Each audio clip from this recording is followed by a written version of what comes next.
ఆత్మవిశ్వాసానికి స్వయం కృషిని జోడించి నటనా జీవితంలో ఉత్తుంగ శిఖరాన్ని అందుకున్న కళాభినేత్రి వాణిశ్రీ.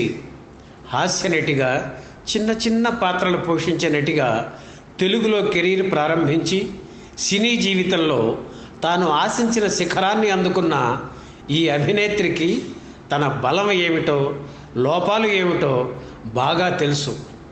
నేను అందగత్తెను కాకపోయినా తెరపై ఎంతో అందంగా చూపించిన ఛాయాగ్రాహకులకు ఎప్పటికీ రుణపడి ఉంటాను. నా విజయాలకు వారే సగం కారణమని వినమ్రంగా చెబుతారు వాణిశ్రీ.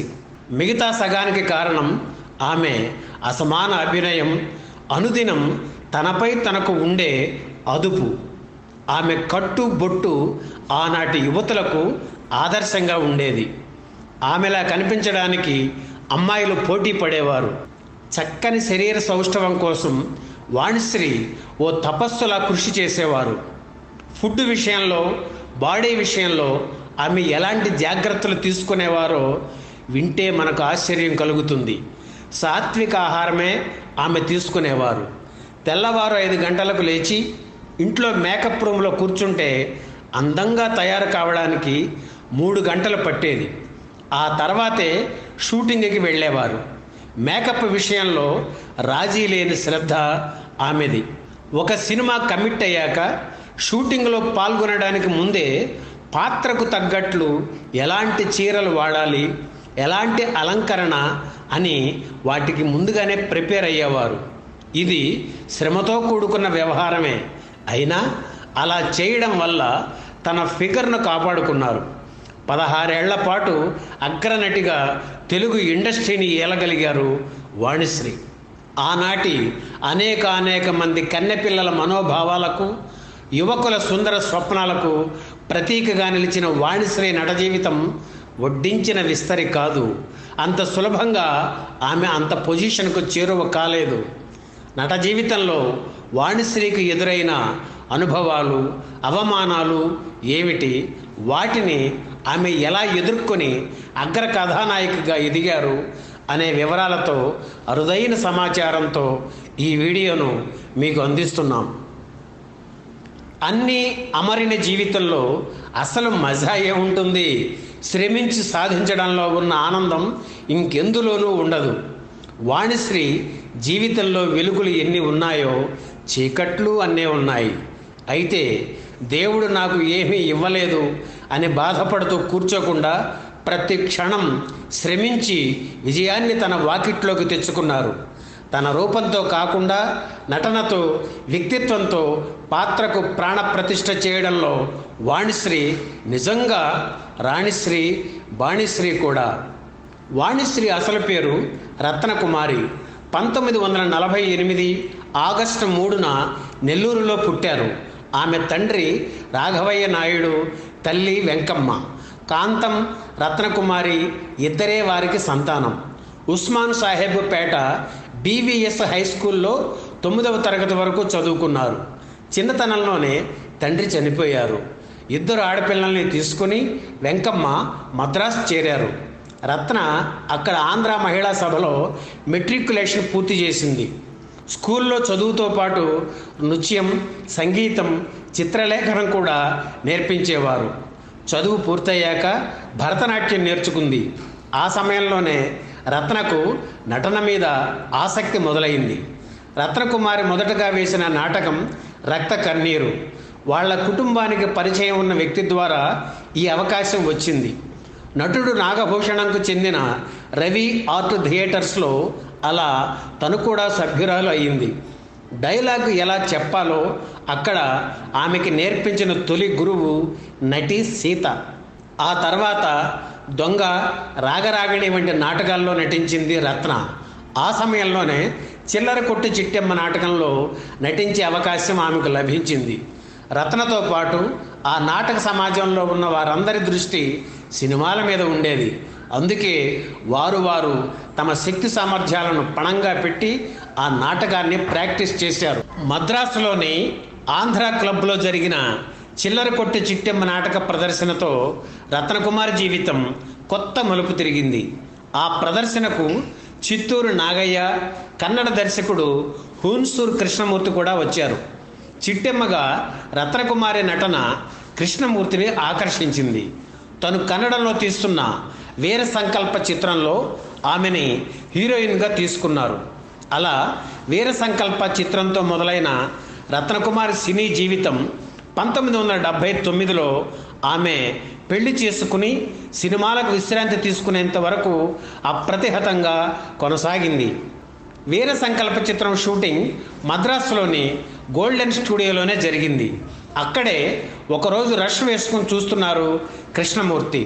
ఆయనతో పాటు నిర్మాత ఎస్ భావనారాయణ, దర్శకుడు విఠలాచార్య కూడా వచ్చారు. రత్న నటన నచ్చడంతో తన బంగారు తిమ్మరాజు చిత్రంలో హాస్య పాత్ర ఇచ్చారు. తెలుగులో ఆమె డైలాగులు చెప్పిన తొలి చిత్రం ఇదే. అలాగే విఠలాచార్య తన నవగ్రహ పూజా మహిమ చిత్రంలో చిన్నదే అయిన సాత్వికురాలి వేషం ఇచ్చారు. విచిత్రం ఏమిటంటే పరభాషా చిత్రంతో సినీ రంగ ప్రవేశం చేసి కన్నడ, తమిళ చిత్రాల్లో నాయిక పాత్రలు ధరించి రచ్చగెలిసిన రత్న ఇంట గెలవడానికి మాత్రం చాలా కాలం ఓపికగా నిరీక్షించాల్సి వచ్చింది. కన్నడ చిత్రాల్లో ఆమె పేరు రత్నకుమారి, తెలుగులో మాత్రం వాణిశ్రీ. నాది ఆడజన్మ చిత్రంలో నటిస్తున్నప్పుడు మహానటుడు ఎస్వి రంగారావు ఆమె పేరుని వాణిశ్రీగా మార్చారు. కన్నడంలో హీరోయిన్గా నటిస్తున్న వాణిశ్రీకి తెలుగులో చిన్న పాత్రలే దక్కేవి. అప్పట్లో గిరిజ, గీతాంజలి, మీనాకుమారి వంటి హాస్యతారలతో పాటు తను కూడా ఆ తరహా పాత్రలు పోషించేవారు. మహా అయితే సెకండ్ హీరోయిన్ వేషాలు వచ్చేవి. కన్నడంలో రాజ్ కుమార్, తమిళంలో ఎంజి రామచంద్రన్, శివాజీ గణేశన్ వంటి అగ్ర హీరోల సరసన నటిస్తున్న ఆ కాలంలోనే వాణిశ్రీ తెలుగులో బాలకృష్ణ, రాజబాబు వంటి హాస్యనటులకు జోడీగా నటించడానికి కూడా వెనుకాడలేదు. ఆ రోజుల్లోనే ఎన్టీఆర్ హీరోగా నటించిన ఉమ్మడి కుటుంబంలోని ఒక హాస్యభరిత అంతరనాటకం సతీ సావిత్రిలో ఎన్టీఆర్ యముడిగా, వాణిశ్రీ సావిత్రిగా నటించారు. చిత్రం ఏమిటంటే వాణిశ్రీ అగ్రనటిగా ఎదిగిన తరువాత సతీ సావిత్రి పేరుతోనే ఒక చిత్రం వచ్చింది. అందులో ఆమె టైటిల్ పాత్ర పోషించారు. ఎన్టీఆర్ యముడుగా నటించారు. హాస్య పాత్రలతో ఆమె నట జీవితం మొదలైన వాణిశ్రీ వాటికి పరిమితం కాకుండా ఉండాలనే తపనతో కథానాయికగా ఎదగడానికి ఎంతో కృషి చేశారు. తన సీనియర్స్ను చూసి నేర్చుకోవడం, నిజ జీవితంలో తారసిల్లే రకరకాల మనుషుల్ని పరిశీలించడం ఈ కృషిలో భాగం. వాణిశ్రీ హాస్య పాత్రలు పోషిస్తున్న తరుణంలోనే దర్శక నిర్మాత బిఎన్ రెడ్డి బంగారు పంజరం చిత్రంలో హీరోయిన్గా ఛాన్స్ ఇచ్చారు. శోభన్ బాబు హీరో. అయితే ఈ చిత్ర నిర్మాణం చాలా ఆలస్యమైంది. ఈలోపు ఏ పాత్ర దొరికినా వదలకుండా చేసేసేవారు వాణిశ్రీ. ఇక్కడ నిన్ను హీరోయిన్గా తీసుకుంటే నువ్వు మరోవైపు చిన్న చిత్తగా వేషాలు ఇస్తే ఎలాగమ్మా, మంచి పాత్రలు దొరికే వరకు ఆగాలి కదా అని బిఎన్ రెడ్డి గొడవ పెట్టేవారు. అయినా వాణిశ్రీ ఆగలేదు. పాత్ర చిన్నదా పెద్దదా అని చూడకుండా రకరకాల పాత్రలు చేసి పరిణతి సాధించాలనే తపనతో ముందుకు సాగారు. పరభాషా చిత్రాల్లో హీరోయిన్గా మెప్పిస్తున్న మాతృభాషలో కూడా నెగ్గడానికి వాణిశ్రీ మామూలు కృషి చేయలేదు. ఈ తరుణంలో ఆమెకు లభించిన మరో మంచి చిత్రం సుఖదుఖాలు. ఇందులోని ఇది మల్లెల వేళయని అన్న పాట వినగానే వాణిశ్రీ గుర్తుకు వస్తారు. ఇక తెలుగులో తొలిసారిగా ఆమె హీరోయిన్గా నటించిన చిత్రం మరపురాని కథ. ఎన్టీఆర్ సావిత్రి కాంబినేషన్లో రావాల్సిన చిత్రం ఇది. కానీ ఆ సమయంలో సావిత్రి గర్భవతి కావడంతో చిత్ర నిర్మాత డూండి మనసు మార్చుకొని కృష్ణ వాణిశ్రీ కాంబినేషన్లో ఈ సినిమా తీశారు. అయితే ఈ సినిమా వాణిశ్రీ మంచి పేరు తెచ్చుకున్న హీరోయిన్గా మరిన్ని అవకాశాలు రావడానికి చాలా కాలం పట్టింది. అయినా వాణిశ్రీ నిరుత్సాహపడలేదు. భవిష్యత్ పట్ల ఉన్న ఆత్మవిశ్వాసం ఆమెకు అండగా నిలిచింది. ఆమెకి మంచి బ్రేక్ ఇచ్చిన చిత్రం ఆత్మీయులు. అక్కినేని సరసన తొలిసారిగా నటించిన చిత్రం ఇదే. ఈ సినిమా హిట్ కావడంతో ఎన్టీఆర్ సరసన నిండు హృదయాల చిత్రంలో నటించే అవకాశం వచ్చింది. ఈ సినిమా కోసం మొదట వేరే హీరోయిన్ అనుకుని తర్వాత వాణిశ్రీని ఎంపిక చేశారు. హాస్యనటుల సరసన చౌకబారు పాత్రలు చేసిన నటి నా సరసన హీరోయిన్గా నటించడం ఏమిటి అని ఎన్టీఆర్ అభ్యంతరం చెబితే కథ మరోలా ఉండేది. కృష్ణ, శోభన్ బాబు, కృష్ణవరాజుల సరసన నటించే అవకాశం ఆమెకు లభించింది. 1970ల నుంచి వాణిశ్రీ శకం మొదలైంది. ఆ రోజుల్లో ఆంధ్రాలోని పల్లెటూర్లలో పుట్టిన ఆడపిల్లలకి వాణిశ్రీ అని పేరు పెట్టడం ఒక ఆనవాయితీ అయ్యింది.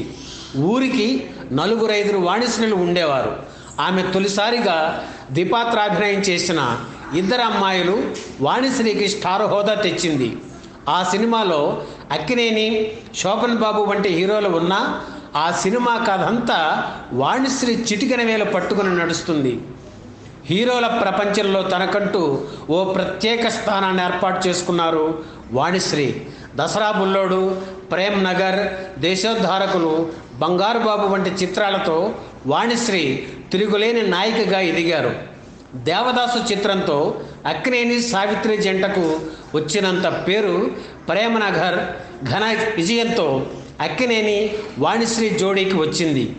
అగ్ర హీరోలు ఎన్టీఆర్, ఏఎన్ఆర్లకు వారసులుగా వచ్చిన శోభన్ బాబు, కృష్ణ సినిమాల్లో అధిక శాతం వాణిశ్రీయే హీరోయిన్.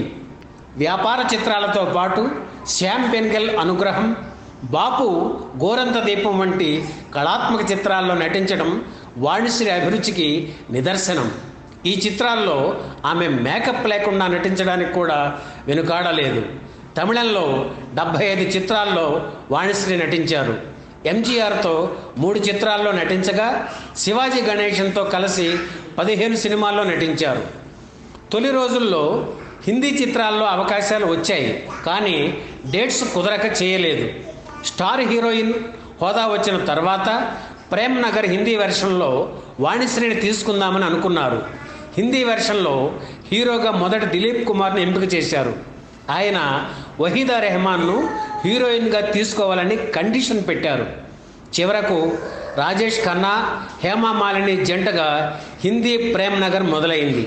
16 ఏళ్ల పాటు అనేక పాత్రలను అవగాహన చేసుకుని వాటిలో మమేకమైన వాణిశ్రీకి క్రమంగా అదో చిత్రహింసలా అనిపించడం మొదలైంది. మరోవైపు తను సంపాదించిన రూపాయిని తాను చూడలేకపోతున్నాననే వాస్తవం ఉంది.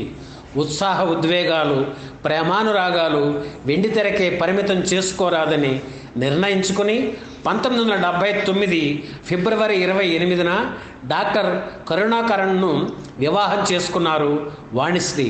వారికి 2 పిల్లలు, పాప అనుపమ, బాబు అభినయ వెంకటేష్ కార్తీక్.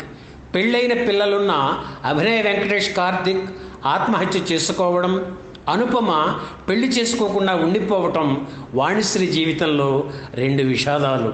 చిరంజీవి నటించిన అత్తకు యముడు, అమ్మాయికి మొగుడు చిత్రంతో క్యారెక్టర్ ఆర్టిస్టుగా సెకండ్ ఇన్నింగ్స్ ప్రారంభించిన వాణిశ్రీ బాలకృష్ణ, నాగార్జున, సుమన్, వినోద్ కుమార్ వంటి 3వ తరం హీరోలతో నటించి అత్త పాత్రలు పోషించారు. ప్రస్తుతం చెన్నైలో విశ్రాంత జీవితం గడుపుతున్నారు. ఈ వీడియో మీకు నచ్చితే లైక్ చేయండి, షేర్ చేయండి, వెంటనే సబ్స్క్రైబ్ కూడా చేయండి.